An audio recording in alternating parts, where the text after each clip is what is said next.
BBC World Service. This is Ritala Shah with The Real Story. One topic, 1 hour every week. And this week, the UK has a new Prime Minister.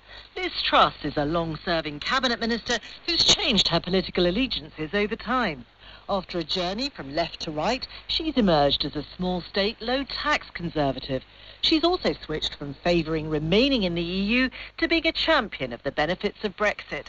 So who is Liz Truss? What does she stand for? And how will the economic headwinds facing the UK affect her political agenda?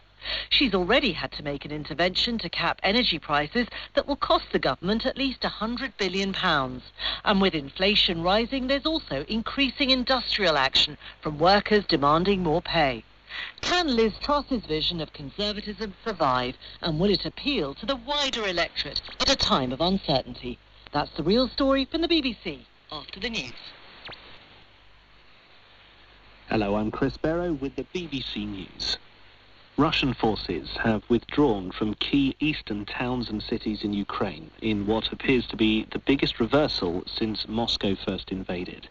The Russian Ministry of Defense has not spoken of losses, but said some of its troops had regrouped. Hugo Bashega reports from Kiev. Ukraine's counter-offensive in the east continues and seems to be moving fast. Officials claim to have recaptured Kupiansk, a key supply route for Russian forces.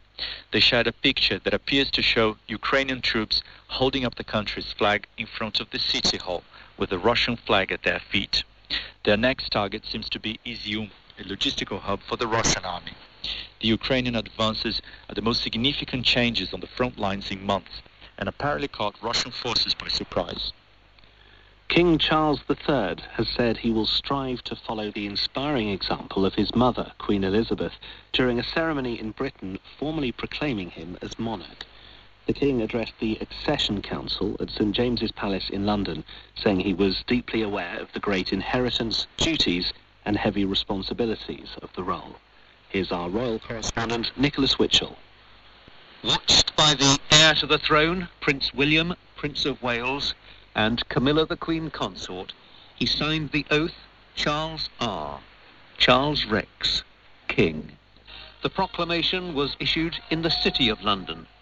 It will be repeated in Britain's other national capitals tomorrow. Hooray! Hip hip! Affirming and proclaiming the reign of Charles III to all corners of his kingdom. France, Britain and Germany have expressed serious doubts about Iran's commitment to reviving an international deal to stop it developing nuclear weapons. The three countries said Tehran continued to escalate its nuclear program far beyond what could be plausibly justified on civilian grounds. Here's our Middle East regional editor, Mike Thompson. The frustration felt by France, Britain and Germany was sparked by Iran's demands that the UN nuclear watchdog should abandon its investigation into uranium particles found at 3 undeclared sites. The so-called E3 said this was a definite step backwards and put in doubt whether Iran really wanted to revive the 2015 nuclear deal. This sentiment was echoed on Friday by the US Secretary of State Antony Blinken. Albania has been hit by another major cyber attack, which its government has blamed on Iran. Local media reports that the country's border crossing points and Tirana's international airport have been paralysed since late on Friday after an attempt was made to take control of the National Police computer system. BBC News. Hundreds of people have gathered outside the headquarters of the Metropolitan Police in London to protest against the shooting dead of a 24-year-old black man by an officer on Monday. Demonstrators held up signs reading Black Lives Matter and Justice for Chris Kaba, while protesters with megaphones chanted, "No justice, no peace." Mali's military leader, Colonel Assimi Goïta, has linked the continued detention of dozens of Ivorian soldiers to a refusal by the Ivory Coast government to hand over political dissidents. 46 soldiers have been held for 2 months, accused of being mercenaries. The Ivorian government said they were in Mali to support the UN peacekeeping mission. The issue has strained relations between the neighbouring countries. Will Ross reports. Mali's military leader has said in order for the 46 Ivorian soldiers to be freed, his country wants something specific in return. Colonel Assimi Goïta says the authorities in Ivory Coast should hand over some prominent Malians who've sought political asylum there. They include Karim Keita, the son of former President Ibrahim Boubacar Keita, who was overthrown by the military 2 years ago. An international arrest warrant was issued for Mr. Keita over the disappearance of an investigative journalist in 2016.